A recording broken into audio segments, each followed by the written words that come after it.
All right,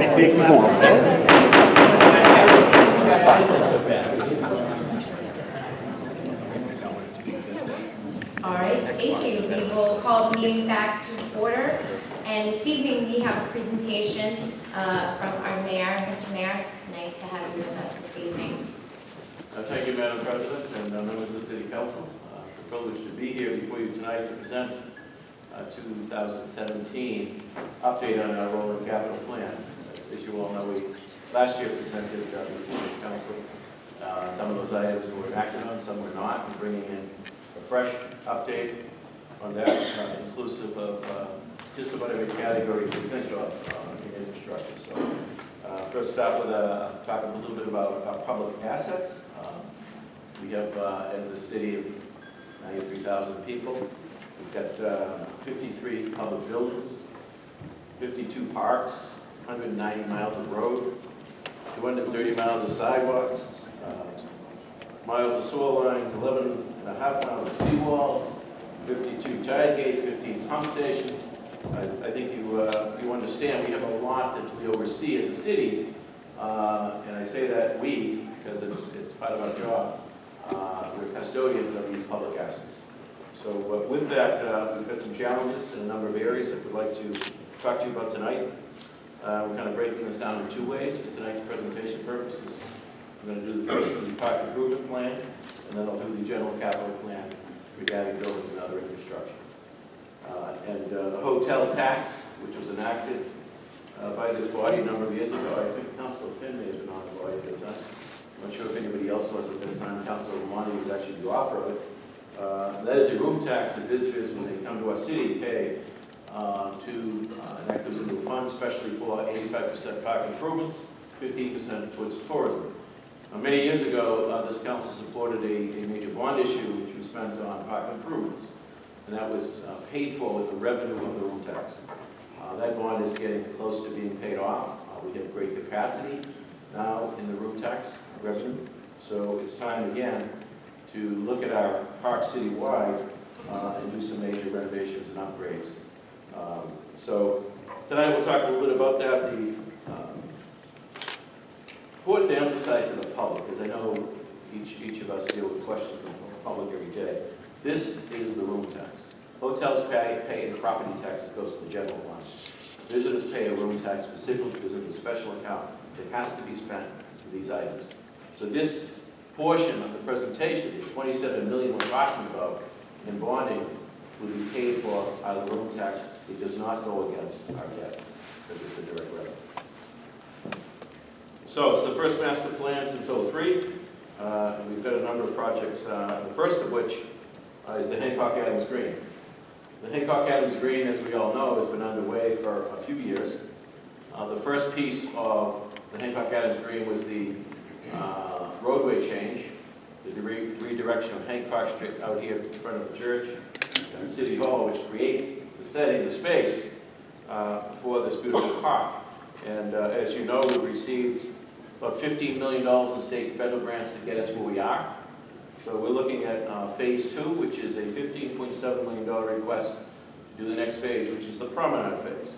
This is going to create in my opinion, a world-class park that respects our history, and it's something that I think the city is long overdue for and truly deserves.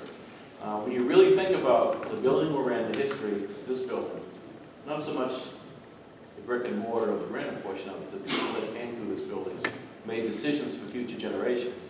You think about those folks that are buried in the Hancock Cemetery that were part of the early creation not only of this community but this nation.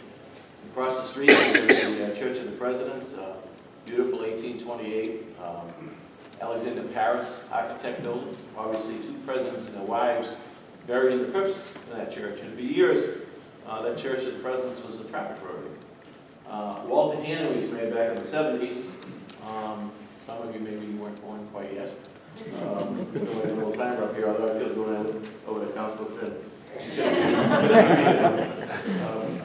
Walter Hanley actually talked about putting a tunnel in Hancock Street here, creating some kind of a park setting, because he felt at that time that we weren't treating our historic resources as we should.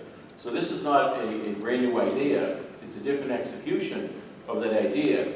But I believe that this will bring the core of our history together. This will become a true destination, not only for visitors, but really for the big families of the city to really enjoy. And Halverson out of Boston is the company, landscape design company. They earned their money because I've driven them absolutely crazy. They're a former park commissioner.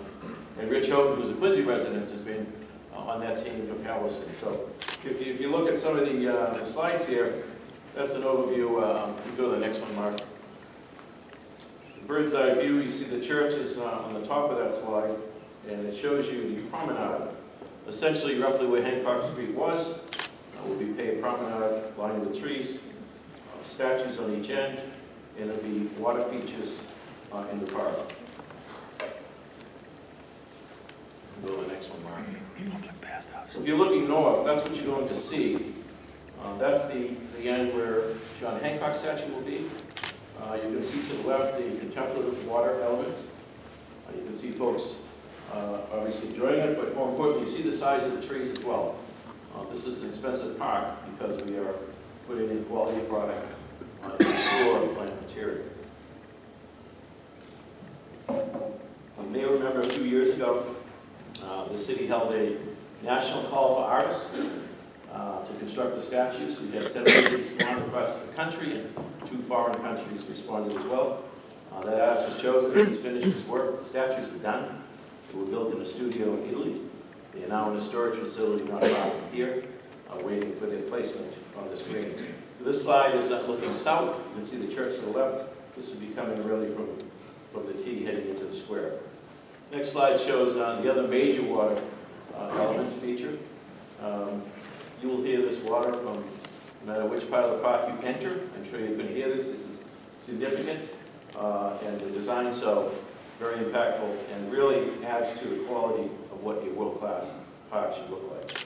So that's the Merrimont, that's the Hancock Avenue Drain portion, which is the largest portion of the 27 million. Again, it's 15.7 million. It piggybacks the investments that have already been made, a lot of underground work that has been done to date. This will bring it to the next phase. There would be then one phase left. That would be from the promenade to the T station. And we have preliminary designs on that, but we want to wait to see how the development kind of shakes out in around the T station, because we don't want to be doing things 2 or 3 times. So this will take us to phase 2. Phase 3 we'll revisit at the right time when the development of the T station starts to emerge. So next on the agenda in the park side is the Merrimont Park piece. Now Merrimont Park is, in my opinion, the gem of the park of our park system. It goes from Hancock Street, goes down to Blacks Creek, Pine Island, and it has everything. It has wooded trails, it has salt marshes, it has everything you can imagine for formal recreational activity and certainly passive recreational activity. This was given to the city in 1885 by Charles Francis Adams II, who was the grandson of President John Quincy Adams. He was a remarkable individual. He was renowned statewide because he was very involved with the state, creating Blue Hills Reservation and what became the NBC, with parkways and boulevards. So he loved the city, and try to sum this up, he, along with some other folks at the time, Charles Porter, who became the first mayor, put together a park association. They tried to get the town at the time to vote park commissioners in to purchase these properties to create Merrimont Park. He was defeated on the ballot a couple of times. He decided to take it into his own hands. He assembled all the parcels and gifted to the city. The city accepted it in 1885. Some 72 acres, 8 acres Pine Island were added at a later date, which brings it to the 80 acres. So Charles Francis Adams was quite a guy. You think about this city without Merrimont Park, that's a huge gap in recreation use. So we're grateful to him. Charles Francis Adams did take a train trip to Frederick Law Olmsted, and later in 1937 the city engaged Herbert Calloway, who was an associate of Olmsted, to come up with a master plan.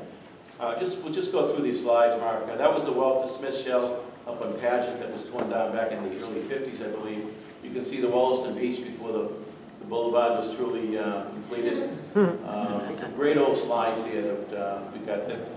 There's the plaque that dedicates where Captain Wollaston landed for the fur trading post he established here back in 1625. That's along Blacks Creek, Furnaceburg Parkway to the right. That would be the bridge over Southern Artery, now Marymount Parkway. Is the Greenberg Bridge on Quincy Shore Drive. This park is really unique. Several of these slides you see was the celebration of the 300th anniversary of the city in 1925, where they had some amazing programs up on Pageant Field, hence the name Pageant. They had pageants, they had all kinds of activity. You can see the bleachers and lighting, everything set up just for that event back in 1925. So the improvements include a number of passive improvements. I want to speak to that because you have Marymount Park on one side, Grossman Park on the Fenner Street side, Caddy Park on Quincy Shore Drive, but they're not connected. So by bringing this plan together that we've engaged with Copley Wolf, the goal here is to connect them with a series of bridges, boardwalks. This would create about 130 acres of beautiful estuary open space area, which will allow joggers, walkers, bikers. This isn't just about the football field, the baseball field. This is about also the passive use of that beautiful facility. Again, it's really unparalleled in our city. So we have engaged Copley Wolf for about 2 years now, working on plans with them. We've engaged Ty and Vaughn, and we've engaged with Current. This will be a very technical program that we're going to have to get permitted, so there'll be a lot of work needed. Now, it kind of intercepts or overlaps other issues in the Black Street area. For example, the tide gates at Greenberg Bridge, which we've been working with the EPA for over 2 years now. It's money you guys approved, or this body approved a number of years ago, and that still sits in an account because we haven't been successful in permitting today. There's another tide gate issue on the Fenner Street that feeds one of the marshes behind Dickens Street. It's the issue of dredging Blacks Creek, the basin between Marymount Parkway and Furnaceburg Parkway. So there are a number of pieces to this that will be tackled with the design and permitting going forward. This will take a little bit of time, but we believe we'll be successful in these portions of this, and so we'll be back at some point. This will pay for all of that legal work and design work, engineering work necessary to bring it to the next level. Again, Marymount Park is a unique facility. A lot of folks use that each and every year, both for formal and informal recreation. That gives you really a conceptual Hancock Street way up to the left, the beach down to the right. And it'll open up some view corridors for people to be able to enjoy the ocean views from different parts of the park. And really connects, as you can see, a series of, it's tough to see it, I guess, on the slide, but there are a number of connections between Furnaceburg Parkway into Pageant, and then from the boathouse area out to Pine Island, and then from Pine Island over to Grossman Park along the marsh, and then back to Caddy Park. So you can get a complete loop in and around that area, which would just be incredible. So that's the conceptual look of that piece. The next piece that's in the plan is a dog park. We've been talking about this for a few years. We have a location, and this will overlap with not even the capital improvement program. We've got 3,000 licensed dogs. I'm sure there's a few more out there that may not have the tags on them. And this has been talked about for some time. A lot of communities have gone to dedicated dog park facilities, and we think it's time here in Quincy. And we have some decisions to make, but I think we find the right location. We own 20 acres of land south of the new Avalon project up on Quarry Street. It was part of the deal way back when, Mr. Cooley. And on that property is an interesting piece of property with some topography challenges. However, we all feel, including the architect, that this will work quite well establishing a dog park in this vicinity. It's difficult to put a dog park in a neighborhood too close to homes. So this is an area where it has enough isolation around it that it would be well served. In doing that, we've got to bring a road into the site and some parking into the site. And, there's some work to do, but we feel very good about this as the location. It will allow us to build a state-of-the-art dog park, and I'll be listening to others on that because I'm not quite as familiar with a dog park as I am with a number of athletic uses out there watching my kids all these years. So We have a dedicated team on that. And I want to, thank my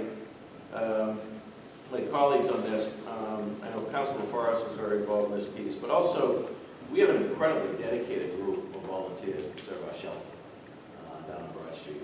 These folks are amazing. They raise all kinds of money and do all kinds of adoption programs and really augment the minimum that our people can do down there based on the facility itself, which is very, very challenging. The next piece is the Maritime Center, and this is obviously down in Howe's Neck. I've had the good fortune to be serving as an appointee from the governor on the Seaport Economic Council, and we've been very successful with some grants for the city. And the first grant we received was to upgrade the ramp, which was did not meet standard.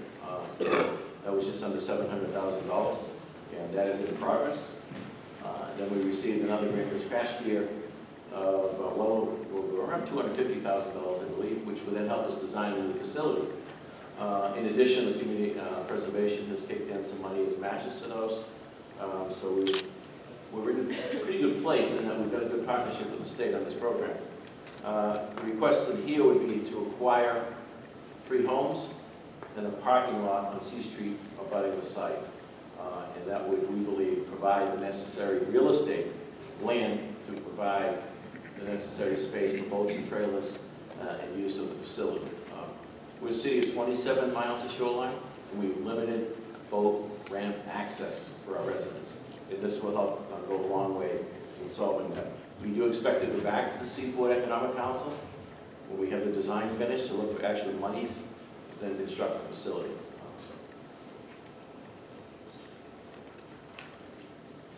On to citywide improvements.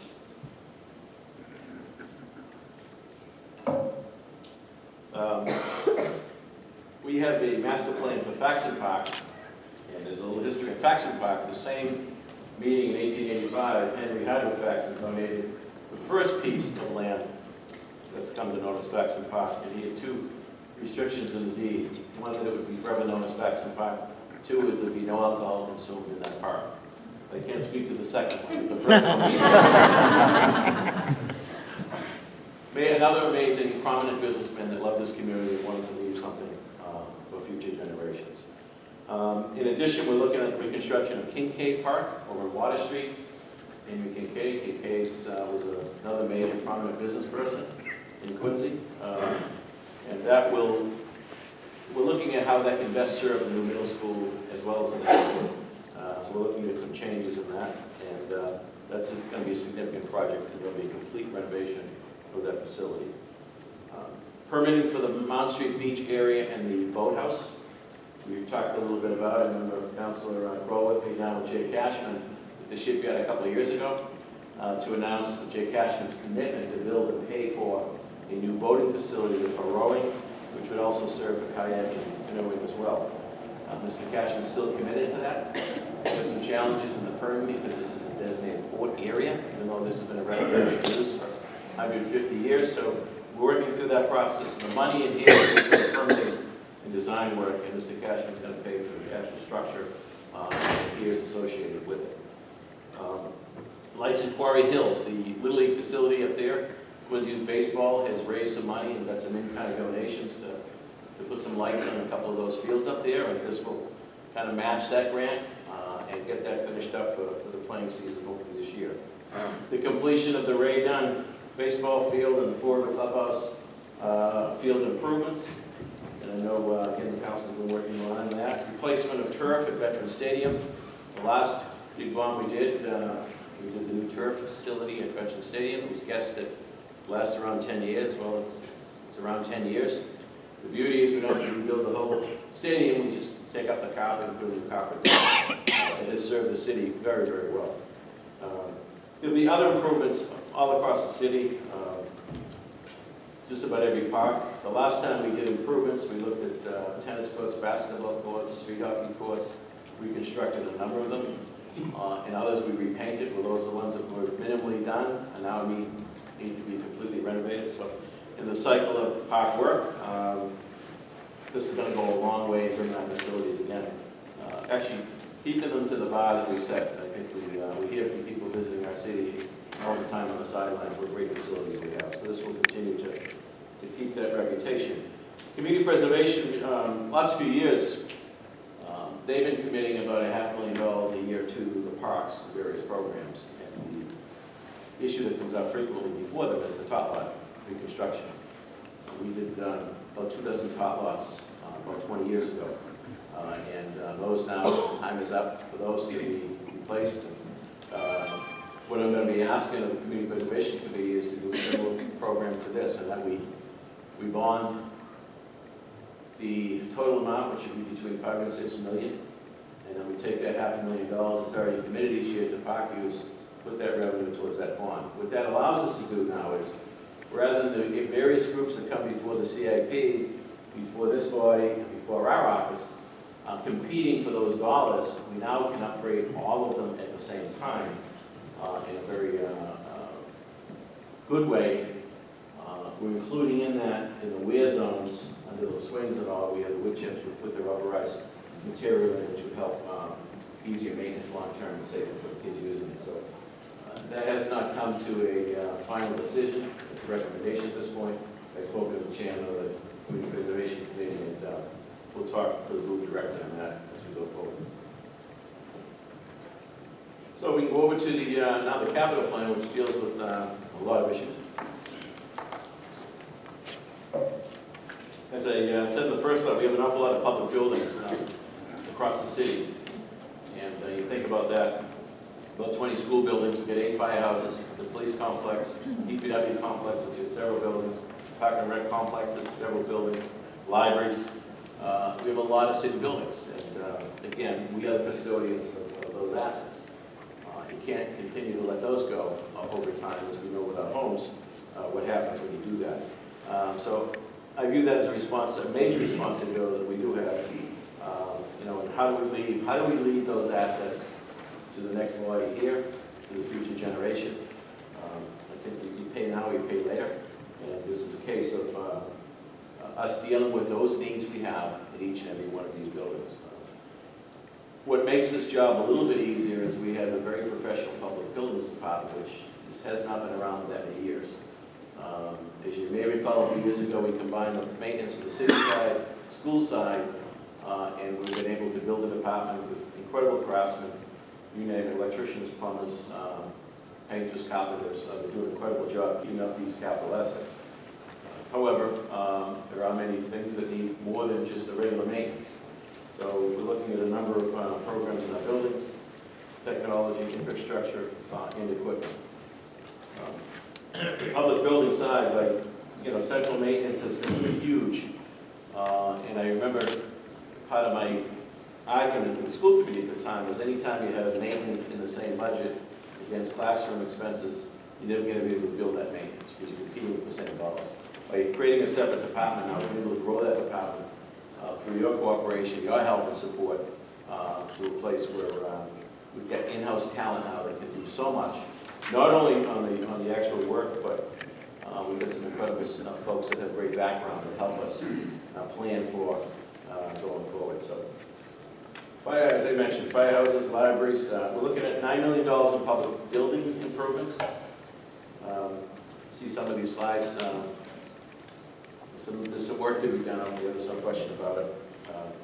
The first one specifically, I guess I'd like to talk about, as far as a major way, is a new animal shelter. The animal shelter, I think it was built under Frank McCauley in the 80s. It's on Broad Street. It's not in a great location in that you're right next to Public Works, and the trucks and salters and sanders are going by all the time, so there's no real true outdoor space for the animals to enjoy. The facility itself is not adequate, and it's not in great shape at all. Again, I thank the volunteers at the shelter who perform miracles down there every day. So we're looking at a new facility up on Quarry Street at the same location where I discussed previously about the new park. There's plenty of real estate up there, and the idea is to build a state-of-the-art new shelter. And with that shelter, put our canine unit from the police department there. I believe we have 9 dogs at this point, and they do an awful lot of good work, as we know, across the city in our public safety unit. Put our animal control office there as well, and then our shelter volunteers will also have a home they can be proud of. This is a little over $7 million program.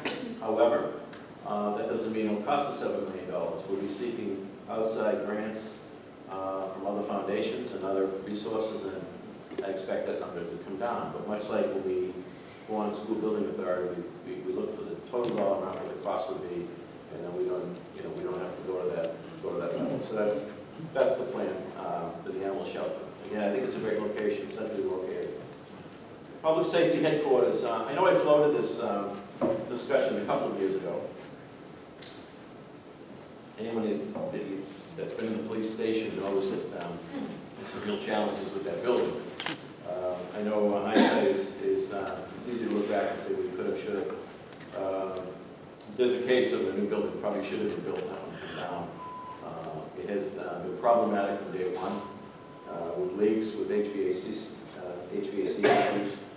etc. So it's time to look at that whole parcel, and I've engaged discussions with folks internally in the various departments about a potential new public safety headquarters, meaning that we would then also look at the central firehouse in Quincy Avenue and build a new firehouse at this same location and put together a police and main firehouse along with the police department.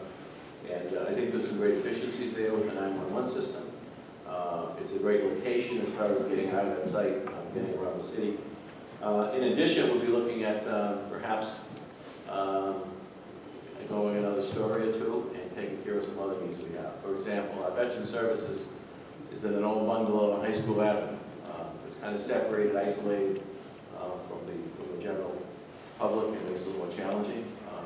Our senior center is really thriving, and the health department down there, I'd like to take out, put them in this facility so that the senior center can be complete use of that building. They've got tremendous programming happening there. There's more than 4,000 members at the Kennedy Center, and they would love to have that additional space to continue to add programming.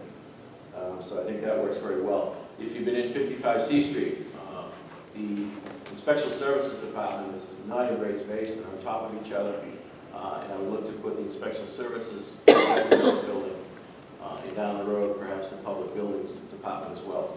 Additionally, we could put some state-of-the-art storage facility for our records. That's been a challenge, and the clerk and the former clerk has been on that issue for a number of years.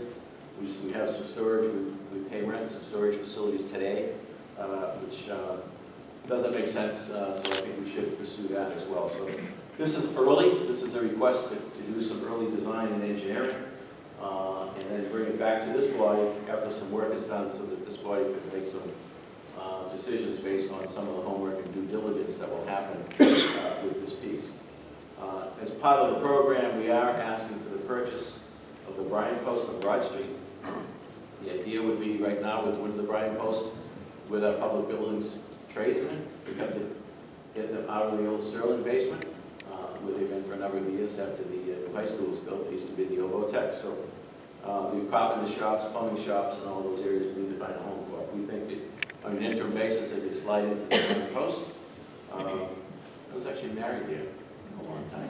It was open as a facility for a long time. It's a great location. We feel we get C Street over to Broad Street, look at all of the issues related to that municipal complex, including public works and the layout.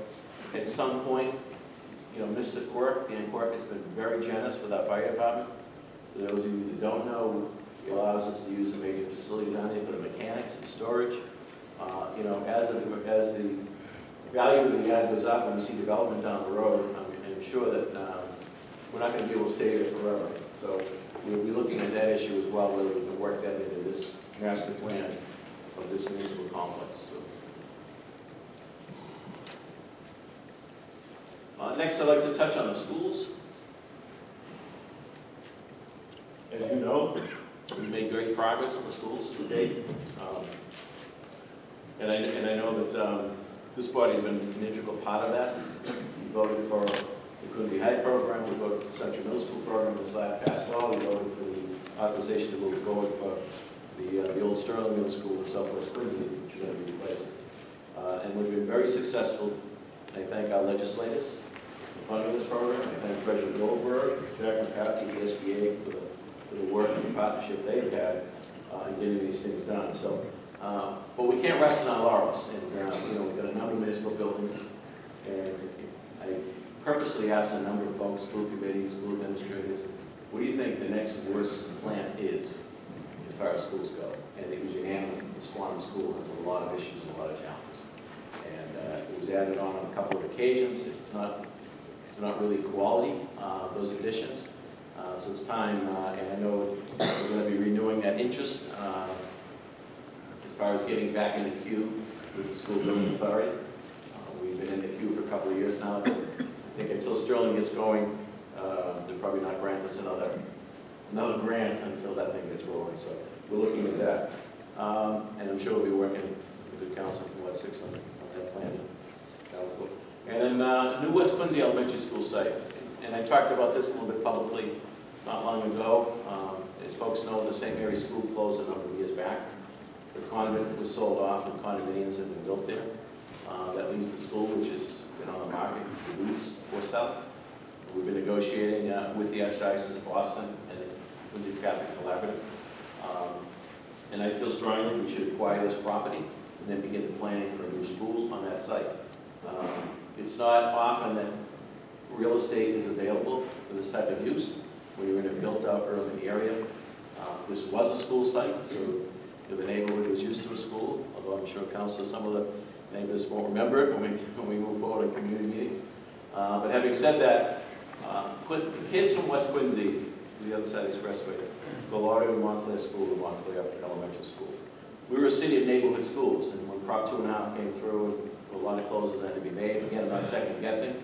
I think the West Quincy area of the city was gypped. I think that the travel distance for them far exceeds any other part of our city. So my recommendation, and I know there's a lot of votes that have to happen, including this body first and the land. My colleagues in the school committee will take a look at this and have a vote on it. In my discussions with the superintendent, a new small elementary school would serve that neighborhood very well. Would also ease up space at Montclair, Wallaston, and probably Lincoln Hancock to some degree. As we know, the old schoolhouses that were built way back when were built pretty straightforward: classrooms, restrooms, nurse's office, principal's office. The education space today requirements are far exceed that. You have specialists coming in, you need space on one-to-one.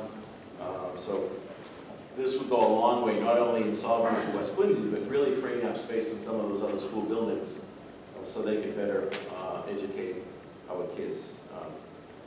So that's a separate, that's part of the CIP, but that'll be a separate issue. I'm sure we'll talk a little bit more about going forward. Did a lot of technology in this program. Last year, as you know, we did a lot of technology upgrades in the school system. And this year, we're looking for some various items, radios of police and fire departments, first responders. We need to keep up with the technology and the radios for them, not only for safety for, for the public, but for them as they serve the front lines. New software for managing our tree inventory, and new software to manage our public buildings and public infrastructure. So if we put a nice program together, it'll be far easier going forward, managing this, coming up with a good system, and it'll pay dividends long term, in my belief. When we go to infrastructure, or efficient infrastructure, one of the major items in here is we did an RFP not long ago, and we had 14 to 15 companies respond. One has been chosen and recommended to me by the committee. And the RFP talked a lot about every aspect of the city. It's been a long, long time since the city has looked at a major traffic study. I think Franklin gave the mayor the last time it was done. And we're going to be looking at everything: intersection, signalization, pedestrian safety, bike lanes, a master plan, signage, residential parking permits in neighborhoods. All of that is in the mix. There'll be a series of public meetings, work with each of the ward councils and the councils at large on priorities in their areas and things that we can fix. This is a program that could take up to 2 years. That doesn't mean we can't cherry pick some things right out of it early on and begin implementing some of those items. It doesn't mean we're going to slow down in other areas. For example, as you all know, we've done some major intersection work. The next one that's going to be done at C Street, we're working with MassDOT on on C Street between Quincy Shore Drive down to Palmer Street. So again, our state legislators provided some funding for that. We're grateful for that. So again, we'll be going neighborhood by neighborhood and trying to fix a lot of long-term challenges and problems that we do have. Give us a roadmap, a plan going forward, if you will, that we can chip away at that as money is available. And of course, design and permit for continuing flood relief projects. As some of you may remember, I know some of you were here, the city was inundated in the spring of 2010 with the March floods.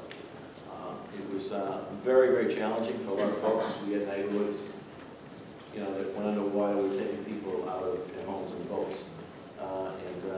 That comes up every so often. It's easy to forget about it for a while, but at the time we committed as a city to make a difference and make some changes so these people wouldn't have to put up with that every time there was a major rainstorm at work worrying about their basements flooding at home. They pay taxes like everybody else, and they deserve the attention. So in this, we're looking at some more design and permitting work to continue some of those efforts. Arlington Street Pump Station has been identified as a need that would serve the Wallace and Montclair area, the Kings area there. You gonna open up those cookies and share those, or are those gonna sit on?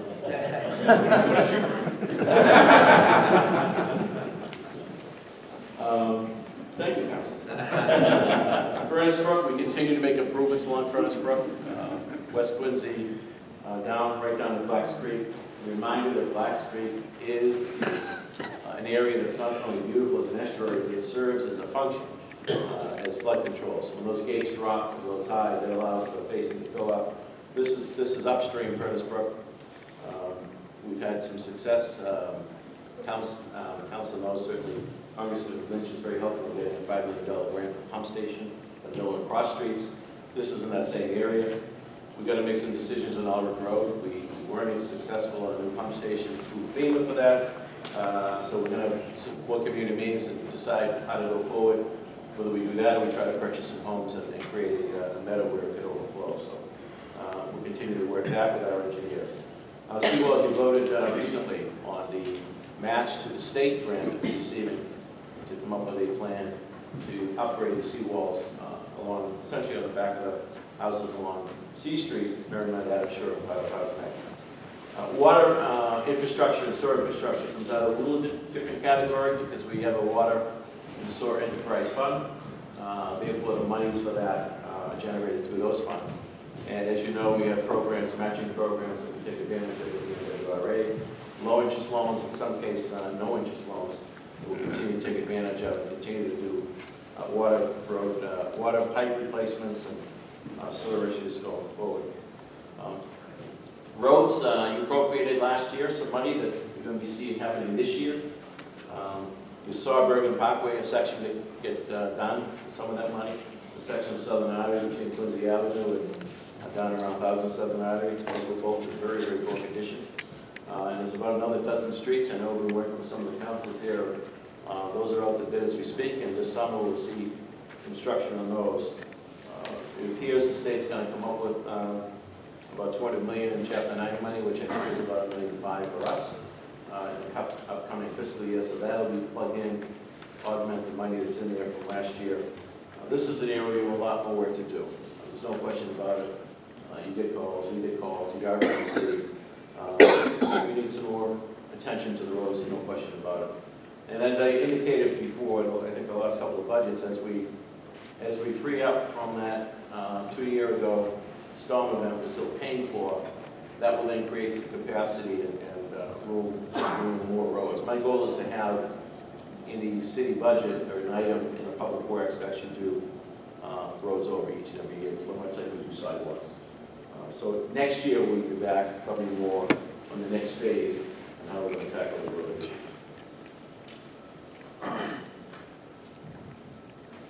Finances, just a reminder on the work we've been doing together. And when I say that, I mean together. When you think about all the projects that we've done, we've had great cooperation from our federal officials, especially Congressman Lynch. We've had tremendous support from the state. The Governor Baker and his team have been terrific. Our legislators have just been phenomenal in every step of the way. Obviously working with this body and the school committee on the key votes, moving projects forward. is just short of awesome. I mean, really, that's the way it's supposed to be. Residents expect things to get done. It's our job to get it done, and I think we're doing it pretty well. If you see here, we received more than $110 million in reimbursements from the state to date. That does not include the $29 million commitment the state has made for the Sterling Middle School, which is big. $46 million already for state and federal grants in the downtown. You've seen all the work we've done. People forget quickly, but we moved the town of Brook, we built the Hannah Parkway. We've rerouted Hancock Street, and now we're about to do the next phase of Adams Street. We have in place a preliminary approval for $40 million in additional grants through the IQ program. That is tied to commercial development. And as you know, Mr. Rockdale and Fox Rock is committed to some major commercial development on the Parkway side, which will kick this program in nicely.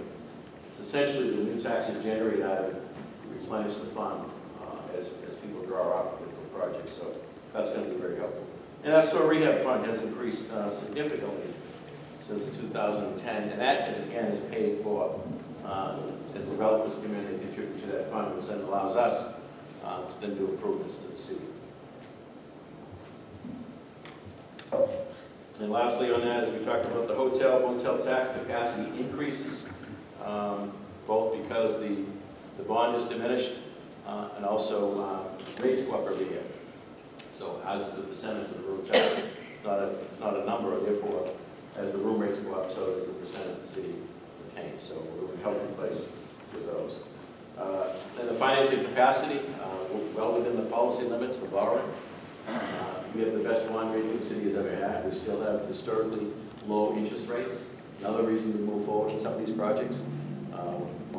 Money is cheap to borrow. Let's get these things done. We save millions in the long term when we do that. And we have a lower debt burden than most cities and towns across the state, so we can't afford this. And I would make that argument that, as I made 2 years ago when I was up for election, and there was questions a number of times about the mayor's spending. And I said it then, I'll say it now, we're investing. All these dollars we're talking about are investments in our city's future, in our buildings, in our parks, and in our infrastructure. And whether you live here, continue to live here, or you think about additional folks coming to live here, we need to do these things to provide the best services, the best opportunities, and really maintain and go forward to the next generation, hand them over a city that we can all be proud of. It always comes down to dollars and cents. I'm certainly aware of that. And I look back at just that debate that went on in 1885 with Charles Francis Adams, and the city did not want to spend $16,000. Imagine that, he paid $16,000 for all those parcels to create Merrimack Park. Those parcels today are worth, gosh, I don't know, tens and tens of millions of dollars. That was an investment that was made at the time. We built on that investment in that park. I'm incredibly proud of our schools. It's not just about the buildings. Obviously, it's what goes on in the classroom, between the teacher and the child. But it's our job to provide the best facilities. Now, in the early part of the last century, the folks that sat in those seats, the folks that sat in the mayor's office, made those commitments big time.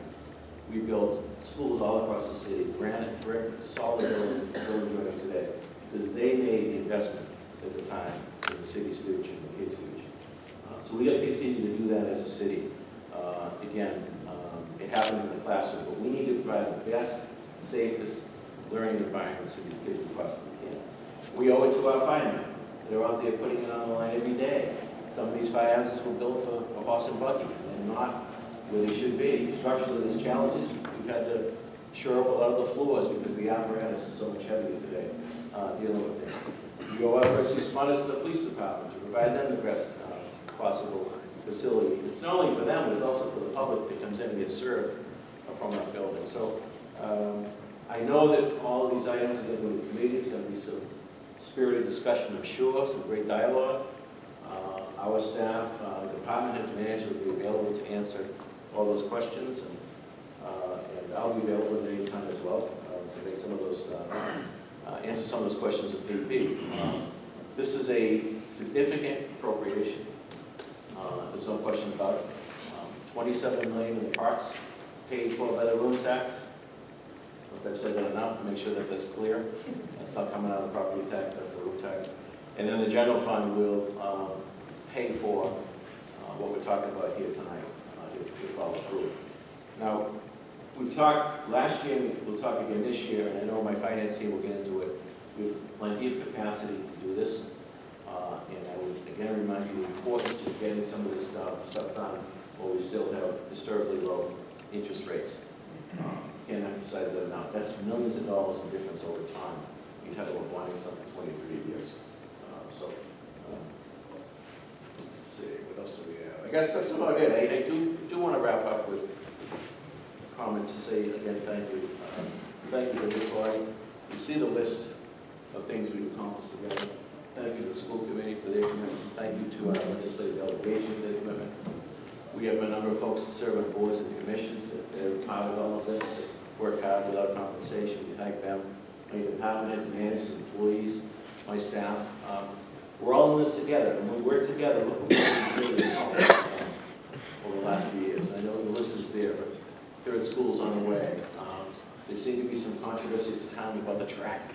That controversy's gone. The track's getting well used every day if you drive by there. We rebuilt parks all across the city. The senior center, we had one of the largest senior populations in the state. We had no senior center. Think about that. It's remarkable the senior center and the program down there. We're looking to add to that with some of the forward, future use of forward, perhaps in the satellite senior center. Old City Hall, the place we're in today. This wasn't without controversy making a commitment on this. It was a lot of money. And those folks that questioned this project. After the project was done, I haven't heard anybody question this project. Everybody has enjoyed it and think we did the right thing. It's also, it's obviously a beautiful space for you folks to meet in. But this place was in bad shape. And once we started to do the study in the facility, we realized we couldn't leave it any further. So again, this is the gift to the next generation. So folks that we deliberate here, folks that be out here in the audience and then coming to this microphone to weigh in on projects. The Coddington building, one of those great schools I mentioned, built back in 1928 as an elementary school. Beautiful, granite brick. You couldn't build that today. Renovation with that project.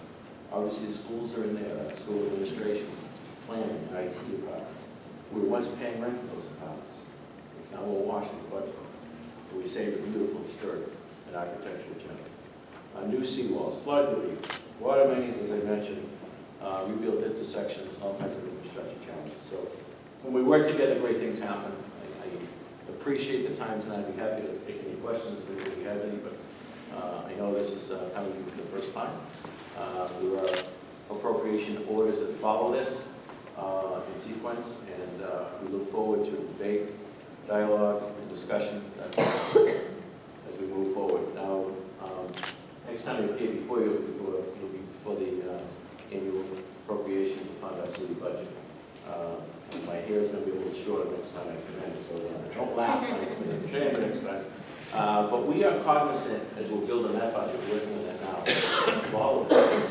We're learning all of this, what it means in the budget, debt service, as well as the operating budget. So again, I thank you for your attention, I thank you for your service, and I look forward to working with you in the months ahead to accomplish great things for this great city of Providence. Thank you, Madam President.